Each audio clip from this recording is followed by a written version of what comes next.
할렐루야. 하루의 첫 시간을 주님 바람을 시작하신 우리 모든 성도님들에게 또 영상으로 예배하는 그 자리에도 하나님의 은혜가 함께 하시기를 주님의 이름으로 축원합니다. 오늘 말씀의 제목은 다시 베델로 올라가라입니다. 다시 베델로 올라가라 라는 제목으로 함께 은혜를 나누고자 합니다. 오늘 말씀은 하나님께서 야곱에게 복을 주시는 장면이 기록되어 있습니다. 특별히 35장을 크게 세 부분으로 나누자면 먼저 1절에서 8절은 야곱이 베델로 돌아가다입니다. 1절에서 8절은 야곱이 베델로 돌아가다입니다. 9절에서 15절은 언약의 확인입니다. 9절에서 15절은 언약의 확인입니다. 끝으로 16절에서 29절은 베냐민의 탄생과 라헬, 이삭의 죽음입니다. 16절에서 29절은 베냐민의 탄생과 라헬, 이삭의 죽음입니다. C.S. 루이스는 이런 말을 했습니다. 사람은 앞으로 나아갈 때보다 처음 자리로 돌아갈 때 더 큰 용기가 필요하다라고 말했습니다. 우리의 삶은 앞으로 나아가는 것, 새로운 일을 경험하고 또 전진하는 것에는 익숙하지만 우리의 자리로 돌아가는 것에는 서툴 때가 많이 있습니다. 더 높이, 더 많이 혹은 더 영향력 있는 삶은 기대하고 원하지만 하나님이 원하시는 제자리를 찾는 일에는 서툴 때가 많다는 것입니다. 하나님을 만났던 자리로 돌아가는 일, 뜨겁게 예배했던 신앙의 모습으로 돌아가는 일에는 관심조차 없는 경우도 많이 있습니다. 오늘 본문 창세기 35장은 야곱이 자신의 개인적인 인생과 또 자기의 가문에 어려운 일을 겪고 난 이후에 하나님의 부르심을 듣는 장면입니다. 하나님의 부르심은 괜찮아, 앞으로 잘 될 거야 라는 이런 음성이 아니라 이전에 하나님의 은혜를 경험했던 자리로 돌아가라 라는 것이었습니다. 그곳은 바로 베델이었습니다. 베델은 야곱의 인생에서 가장 영적인 장소였고 돌베개를 베고 누웠던 밤 하늘이 열리고 하나님의 약속을 들었던 자리였습니다. 그 자리에 특별한 것이 있어서가 아니라 하나님의 은혜를 경험했기 때문에 그 베델이라는 장소는 야곱에게 있어서 특별한 장소였다는 것입니다. 오늘 우리에게도 베델이 있습니다. 하나님의 말씀으로 다시 한번 내 영혼이 살아난 자리, 하나님의 말씀을 들으며 내가 정말 그렇게 살아야 되겠구나, 하나님은 내 인생 가운데 계시는구나, 내가 하나님의 사랑을 받는 존재구나를 깨닫는 자리가 바로 베델이라는 것입니다. 오늘 야곱은 그의 개인적인 인생과 또 그의 가정의 어려움으로 인해서 지치고 어려울 때, 또 그의 마음이 상처로 가득했을 때 하나님의 음성을 듣게 됩니다. 일어나 베델로 올라가라 라는 말씀이었습니다.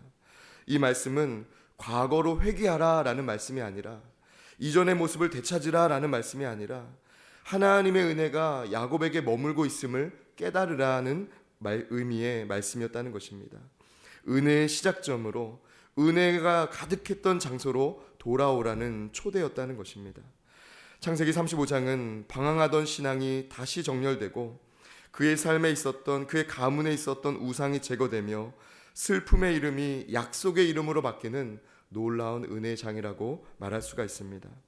이 시간 창세기 35장에 대해 나누면서 우리 각자의 인생에 말씀하시는 다시 베델로 올라가라 라는 말씀에 다시 한번 마음으로 응답하는 은혜가 있고, 또 베델로 올라가는 삶에 대해 나누면서 기도의 제목을 삼고자 합니다. 첫째로, 회복은 들음에서 시작됩니다. 회복은 들음에서 시작됩니다. 오늘 1절의 말씀에 보면 하나님이 야곱에게 이르시되 일어나 베델로 올라가서 거기 거주하며 내가 내 영 에서의 낯을 피하여 도망하던 때에 내게 나타났던 하나님께 거기서 제단을 쌓으라 라고 말씀합니다. 여러분, 야곱은 듣는 사람이었습니다. 그가 아무리 욕심이 많고 또 개인적으로 실수가 많다 하여도 그의 인생이 하나님께 은혜를 입었던 가장 중요한 이유는 그가 하나님의 말씀을 들었던 사람이었기 때문입니다. 부모님의 말씀만 잘 들어도 때로는 우리의 삶에 유익이 많은 것을 경험합니다. 여러분, 하나님의 말씀을 잘 들으며 살아가면 죄된 인생이 은혜의 인생으로, 부족한 인생이 하나님께서 채워주시는 복된 인생으로 세워지게 되는 줄 믿습니다. 히브리어로 들으라라고 말하는 이 히브리어 샤마는 단순히 소리를 청취하는 것이 아니라 그 음성을 듣고 이해하고 순종하며 반응하는 것까지 포함되는 단어입니다. 이 샤마라는 단어는 듣고 순종하는 것까지 포함하는 그 단어라는 것입니다.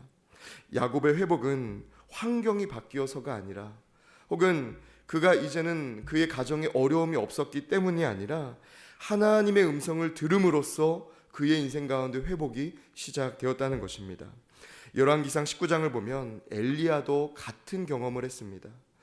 그의 눈앞에 그가 영적으로 지치고 또 그의 삶에 낙심이 찾아왔을 때 강한 바람도 지진도 불을 보면서도 그의 영혼이 회복되지 못했지만 세미한 음성이, 세미한 하나님의 말씀이 그 가운데 들려올 때 그의 사명이 회복되고 엘리야의 삶이 회복되는 것을 성경은 증거하고 있습니다. 여러분, 시편 1편은 복 있는 사람은 어떤 사람인지에 대해 말하는데요, 하나님의 말씀을 듣는 사람이, 하나님의 말씀을 듣는 자리를 귀하게 여기는 사람이 복이 있다고 증거합니다. 여러분, 저와 여러분이 하나님의 말씀을 귀히 여기며 그 말씀을 들음으로 삶이 회복되고 영성이 회복되고 다시 한번 주님이 기뻐하시는 삶으로 회복되는 은혜가 있으시기를 주님의 이름으로 축원합니다. 둘째로, 결단이 있는 신앙으로 나아가라입니다. 결단이 있는 신앙으로 나아가라입니다. 오늘 2절에서 8절까지의 말씀을 보면 야곱은 하나님의 말씀을 듣는 것으로 그치지 않았습니다. 이 샤마라는 단어의 의미와 같이 그 말씀대로 살아가기를 힘쓴 모습이 기록되어 있습니다. 개인, 자신 한 사람뿐만이 아니라 자기와 함께 거하는 가족들에게도 너희 중에 있는 이방 신상을 버리고 자신을 정결하게 하라라고 권면합니다. 여러분, 이것은 해도 되고 안 해도 되는 의미의 권면이 아니라 나와 함께 거하고자 한다면 내 결단과 함께 같은 결단을 하라라는 초대였다는 것입니다. 여러분, 여기서 이 버리다라는 것의 히브리어, 이 수루라는 단어는 완전히 돌이키다, 방향을 바꾸다라는 의미의 단어입니다. 그러니까 단순히 어떤 물건 하나를 버리는 것, 어떤 우상, 이방 신상들 몇 가지를 버리는 것의 의미가 아니라 그것으로부터 완전히 떠나는 것이, 완전히 돌이키고 방향을 바꾸며 살아가는 것이 버리다의 의미였다는 것입니다. 오늘 야곱은 결단하였습니다.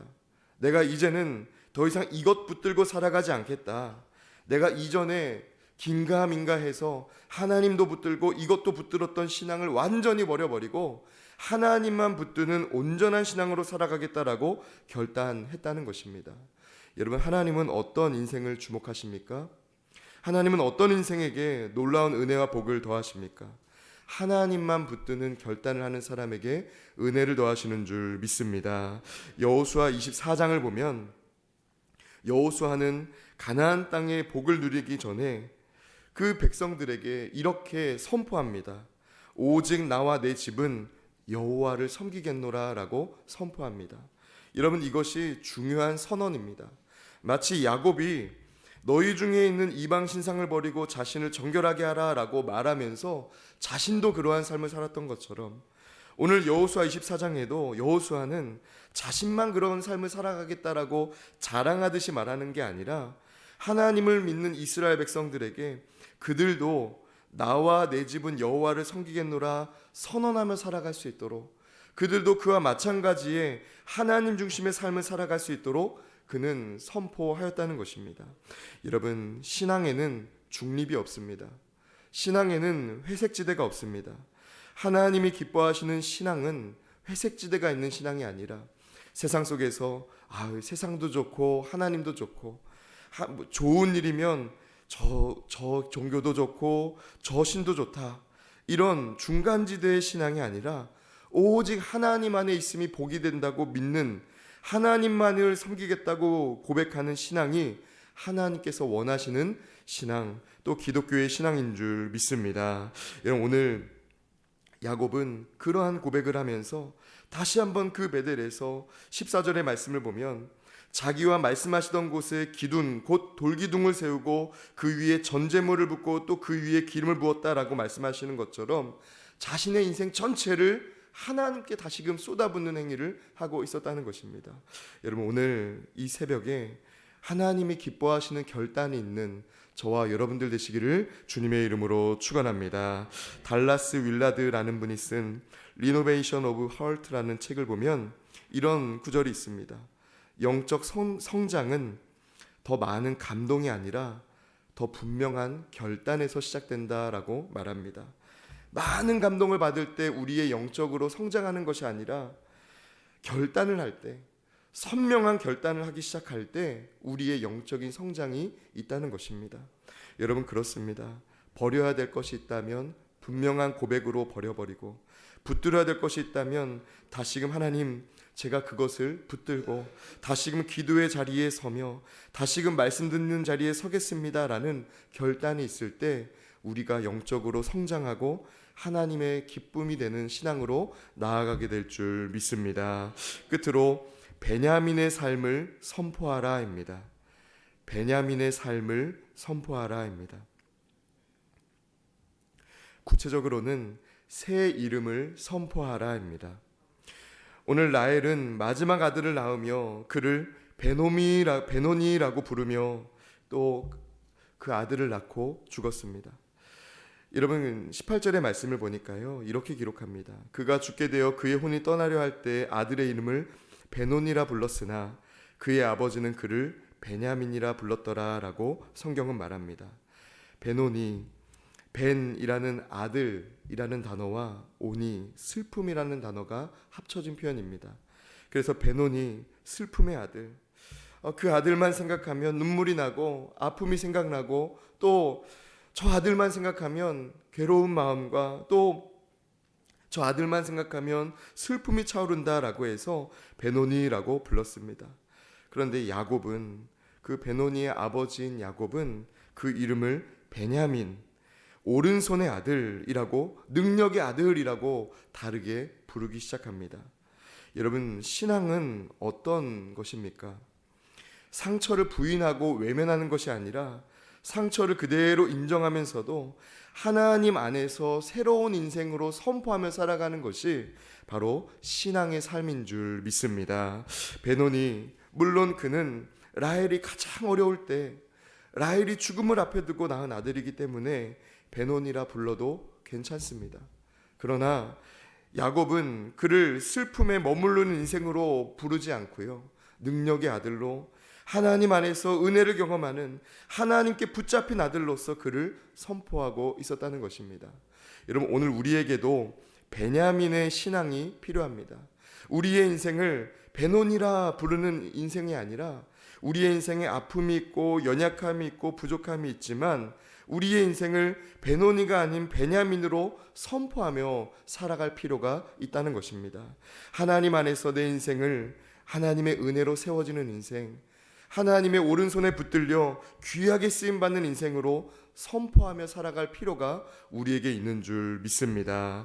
여러분, 사무엘상 9장을 보면 베냐민 지파는 가장 작고 연약한 지파로서 불립니다.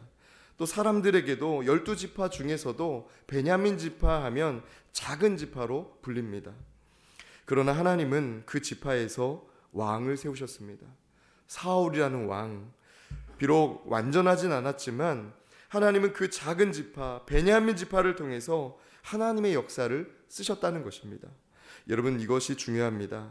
우리가 세상 속에서 작은 자라 할지라도, 우리의 능력이 다른 이들보다 특출나지 않다 할지라도, 내게 특별한 능력이 없고 내 인생에 혹은 우리의 가문에 다른 사람들과 비교하였을 때 특별한 것이 없다 할지라도 하나님의 손에 붙들리면 귀하게 쓰임받을 수 있는 줄 믿으며 살아가는 것이 신앙인 줄 믿습니다. 여러분, 어거스틴의 고백록을 보면 이런 구절이 있습니다. 하나님은 상처난 그릇을 버리지 않으시고 오히려 은혜를 담아 쓰신다라고 말합니다.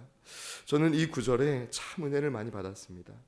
하나님은 상처가 나고 모가 난 그릇을 버리지 않으시고요. 이거 잘못됐다, 깨졌다라고 버리지 않으시고 오히려 은혜를 담아 쓰신다는 것입니다. 여러분, 성경이 말하는 온전함은 무엇입니까? 깨어진 그릇이 다시금 무엇인가를 담을 수 있도록 하는 것이 바로 성경이 말하는 온전함입니다. 저와 여러분의 부족함과 연약함, 하나님의 손에 붙들리면 온전한 그릇이 됩니다. 하나님의 은혜를 담을 수 있을 뿐만 아니라 하나님께 귀히 쓰임 받을 수 있는 삶이 된다는 것입니다. 바울은 어떤 인생으로 부름받았습니까? 이방인을 위한 그릇으로 부르심을 받았는데요. 사실 하나님이 아나니아를 통해서 그의 예수님을 만나고 3일 동안 뜨지 못했던 눈을 뜨게 하시기 전까지 그의 인생은 예수님을 부인할 뿐만 아니라 예수님이 믿는 사람들을 핍박하고 하나님을 믿는, 예수님을 믿는 삶과는 전혀 다른 인생이었습니다. 그러나 그런 인생도 하나님을 모르고 하나님을 부인하고 하나님의 적대적인 인생을 살았던 삶도 하나님의 손에 붙들리니까 귀하게 쓰임받는 것을 보게 됩니다. 여러분, 여러분의 자녀들을 위해서, 여러분의 가족들을 위해서 어떻게 기도하시겠습니까? 하나님, 능력을 주세요. 하나님, 정말 많은 것을 채워주세요. 돈을 주세요가 아니라 하나님의 손에 붙들리기를 원합니다라고, 하나님의 손에 붙들린 인생 되기를 원합니다라고 하나님을 의지하는, 하나님 안에서 새로운 이름으로 선포하는 저와 여러분 되시기를 주님의 이름으로 축원합니다. 이 시간 함께 기도하겠습니다. 살아계시며 우리 한 사람 한 사람의 연약함을 아시고 그 연약함을 은혜로 채워가신 하나님, 오늘도 주님 바라보며 하루를 시작할 수 있도록 우리 안에 선한 믿음 주시고 우리의 걸음을 인도하신 은혜에 감사를 드립니다. 주의 은혜에 감사하며 주님께 삶을 의탁하며 드린 예물에 예물 올려드린 손길을 축복하여 주시사 하늘의 신령한 은혜와 땅에 기름진 것으로 채워지게 하여 주시옵소서. 성령 하나님, 오늘 우리가 어디에 있든지 또 우리가 하나님과 얼마나 떨어져 있든지 다시 한번 일어나 베들로 나아가는 믿음의 사람, 믿음의 가정들이 되게 하여 주시옵소서. 우리는 연약하여서 나의 믿음이 어디에 있는지, 어디에 떨어져 있는지 잘 알지 못하오니 주여 다시 한번 우리의 심령을 붙들어 주시사 믿음을 위하여 기도하게 하시며 하나님의 손에 붙들린 가문으로, 하나님의 손에 붙들린 자녀들로 살아갈 수 있도록 기도하는 우리가 되게 하여 주시옵소서. 오늘 하루도 놀라운 은혜로 우리의 삶을 채우실 것을 믿으며 예수 그리스도의 이름으로 기도드리옵나이다. 아멘.